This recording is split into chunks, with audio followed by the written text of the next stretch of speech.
Welcome to It's Awesome Science. Today we are going to discuss about our next some questions जो कि रहने वाले हैं PG की बायोलॉजी के लिए। एनबीएस का एग्जाम में पूछ कर रहा है, केवीएस का एग्जाम भी आने वाला है, तो इन सब के लिए कुछ इंपॉर्टेंट क्वेश्चंस रहने वाले हैं। हर क्वेश्चंस को डिटेल में करेंगे और आप अपना स्कोर कमेंट बॉक्स में जरूर डालेगा। So our first question is consider the following statement, right?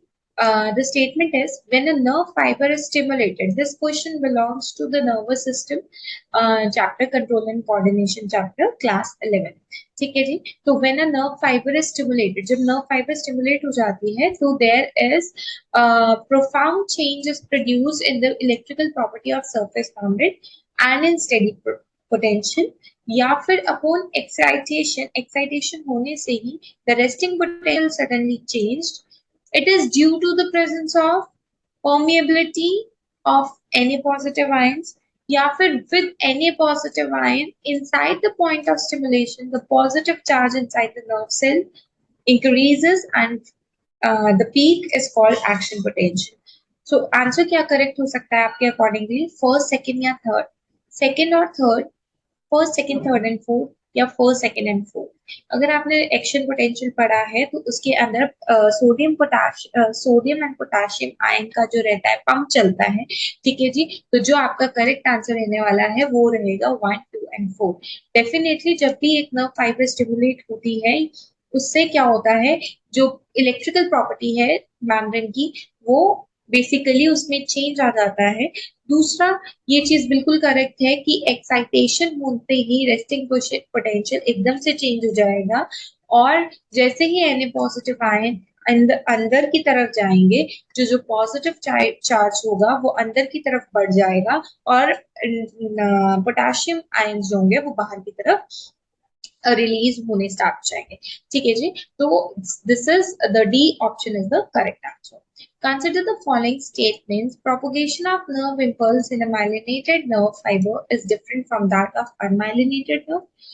The impulse actually travels by leaping through the nodes of Ranvi, यानी जो impulse है, जो signals है वो nodes of Ranvi से होते हुए जाता है।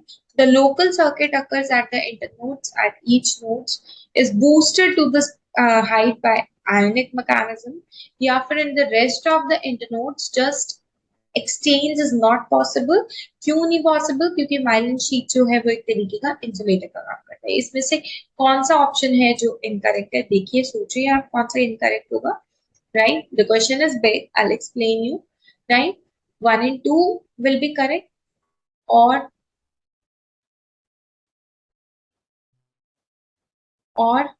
2 और 3 आपका करेक्ट होगा यहाँ पे। राइट, तो देखिए 1, 3 एंड 4 करेक्ट होगा, या फिर 2 करेक्ट होगा, या फिर सारे के सारे, ठीक है, या फिर आपका 2 और 3। So the answer will be 2 and 3 which will be the correct answer. Right जी। सो 2 और 3 जो रहेगा वो आपका करेक्ट आंसर रहेगा। ये रहा 2 and 3। According to 2 and 3 basically क्या है 2 and 3 ये भी समझ लेते हैं।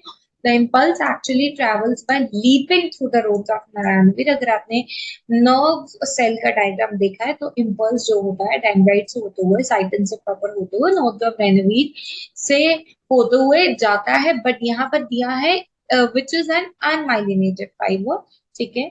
तो ये रॉन्ग होगा, और फोर्थ वाला भी रॉन्ग होगा। If the rest of internode such an exchange is not possible, क्योंकि माइलिन शीट जो है वो इंसुलेटेड नहीं, बिल्कुल नहीं, क्योंकि जो यहाँ पर जो करेक्ट आंसर रहेगा वो 2 and 3 रहेगा, which is the local circuit after at the internodes at each node. ऐसा नहीं होता है, so the correct answer will B second and third. The white matter present in the brain, अगर आपने brain को पढ़ा है तो उसमें white matter and grey matter दिया हुआ है। तो व्हाइट मैटर जो है और स्पाइनल कोड में है क्या? बेसिकली न्यूरोग्लिया है, माइलिन शीट है, टर्मिनेशन है, या cellular sheet of Shavan cell है। बहुत इजी है, इट्स अ माइलिन शीट जहां पर प्रेजेंट होती है that is white matter cells. The synaptic knob जैसे नॉब्स होते हैं जो कि इम्पल्स जनरेट करते हैं, दो न्यूरॉन्स का कनेक्शन रहता है, साइनाप्स से बनता है, वहां पे साइनेप्टिक नॉब्स आपको मिलेंगे। तो बेसिकली वो क्या दिखाते हैं? Neuron, dendron, and telodendria, so they represent telodendria. Tillo का मतलब होता है टेल, ठीक है। तो टीलो यानी बिल्कुल एंड पे डेंड्राइट्स जो होते हैं कनेक्ट हो रहे हैं।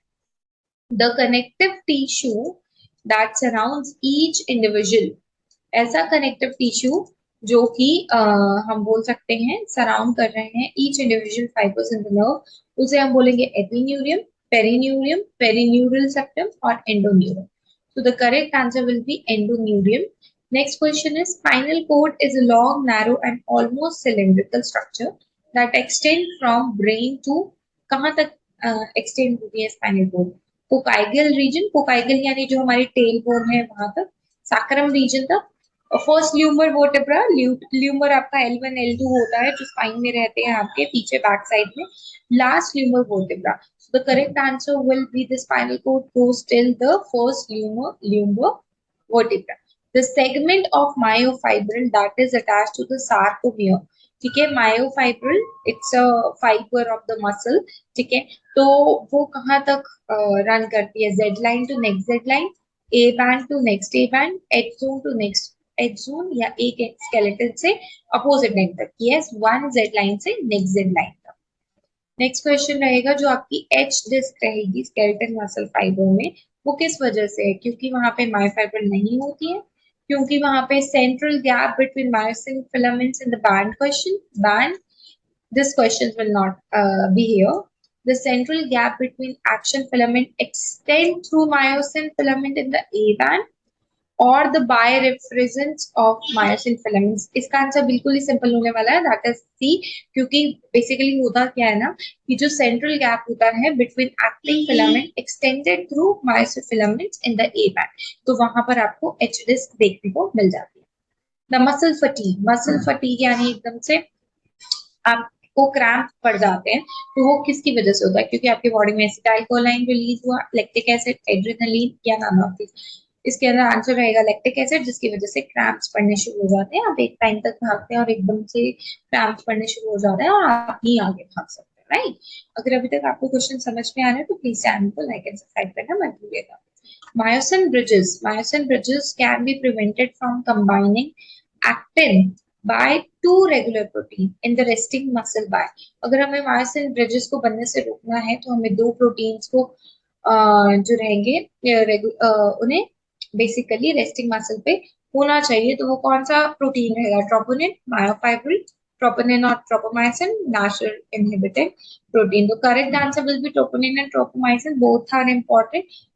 ये एक्शन में पढ़ा होगा आपने कि जब हम मसल किस तरीके से अपने, जब भी मसल कॉन्ट्रैक्ट करती है और स्ट्रेच करती है और रिलैक्स करती है, तो उस टाइम पर ट्रोपोनिन और ट्रोपोमाइसिन दोनों ही प्रोटीन जो है, that is very important. Consider the following statement, cross bridges can cause muscle contraction, cross bridges से मसल contraction हो जाता है। They are able to oscillate back and forth. The bridges enable the thin filament to pull the thin filaments by a kind of back and forth movement, or a single bridge thus hooks onto the active side, pulls the thin filament a short distance, then releases it, and again. तो इसका correct option क्या होगा? 1 and 2, 2 and 3, 1, 2 and 4, or 1, 2, 3, 4. The correct answer will be 1, 2 and 4. Next question is, which term is the smallest subdivision in the group? सबसे छोटा क्या रहेगा? Fibril, filament या myosin? Myosin तो एक तरीके का क्या है, आपका प्रोटीन है। तो the correct answer will be your answer number C, which is filament. Filament is the smallest fibre in the muscle. Why can cardiac muscles जो हार्ट के मसल्स होते हैं, fibres contract for longer period, वो ज्यादा time तक contract करते हैं then skeletal fibres? क्योंकि वो सेल्फ एक्साइटरी होते हैं, क्योंकि उनके अंदर ज्यादा से ज्यादा calcium partially control the cell. Yes, क्योंकि कैल्शियम जो रहता है वो स्ट्रेंथ को कंट्रोल करता है, कंट्रैक्शन को।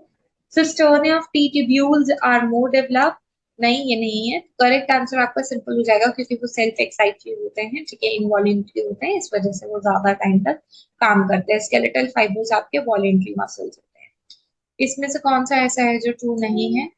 Muscle fiber contract all or none fashion. There is slight latent period that occurs between the stimulus. Muscles will add motor units to contraction when motion is fully addressed. none of the muscles are contracting in the body. ये तो जो रहेगा, या जो ये वाला question, जो answer number D रहेगा इसका, क्योंकि जो पर्सन रेस्ट में होता है तो ऐसा नहीं होता कि कोई भी मसल कॉन्ट्रैक्ट नहीं कर रही है, नहीं, आपकी जो बैक मसल्स होती है वो कॉन्ट्रैक्शन में रहती है, जिस भी पोजीशन पे आप ले डाउन करते हैं। The bone that makes possible rotation of the neck, neck में आपकी सबसे ज्यादा रोटेशन कौन सी मसल बोन कराता है? Atlas vertebra, axis vertebra, occipital condyles of the skull, या फिर atlas vertebra and occipital condyles of the skull. The correct answer for this question will be the axis vertebra. बिल्कुल आपके vertebral column के ऊपर axis vertebra रहती है, जो कि आपके मूवमेंट के लिए रिस्पॉन्सिबल है। The total number of ear bones, कितनी ear bones है? 2 4 6 8। तो ये तो बहुत ही इजी क्वेश्चन रहेगा, दैट इज 6 जो रहेंगे answer number 6। The last question for today is, many persons who are occupied with a desk work for long hours have a tendency to suffer from cervical spondylosis। बहुत लोगों को जो जिनका desk work होता है, PC का work होता है, सारा दिन बैठे रहते हैं काम के लिए, तो सर्वाइकल होने के बहुत ज्यादा चांसेस होते हैं। This is due to the decrease in, क्यों, कौन सा intervertebral disc space decrease हो जाता है? 5 6 7 सर्वाइकल्स, 6 7 8 7 8 9, या फिर ऑल ऑफ दीज। तो अगर हम बात करें उन लोगों में जिनका सिटिंग वर्क ज्यादा होता है, तो उनमें 5 6 7 का जो सर्वाइकल्स है वो जो रहेंगे, उनका स्पेस होता है, उन दोनों वर्टिब्रे के बीच में जो स्पेस होता है वो डिक्रीज हो जाता है। ठीक है जी, ये लास्ट क्वेश्चन रहेगा हमारा। Acetabulum is form by the fusion of, acetabulum मैं आपको बता दूं अगर आपको नहीं पता है, तो पेल्विक गर्डल में होता है, जो कि हमारे हिप बोन को सपोर्ट करता है। ठीक है, तो ilium and ischium, ischium and pubis, ilium and pubis, ilium, ischium and pubis. So correct answer will be ilium, ischium and pubis. I hope आपको क्वेश्चन समझ में आए होंगे। प्लीज चैनल को लाइक एंड सब्सक्राइब मत करना भूलिएगा, and do share the video with your friends. Thank you.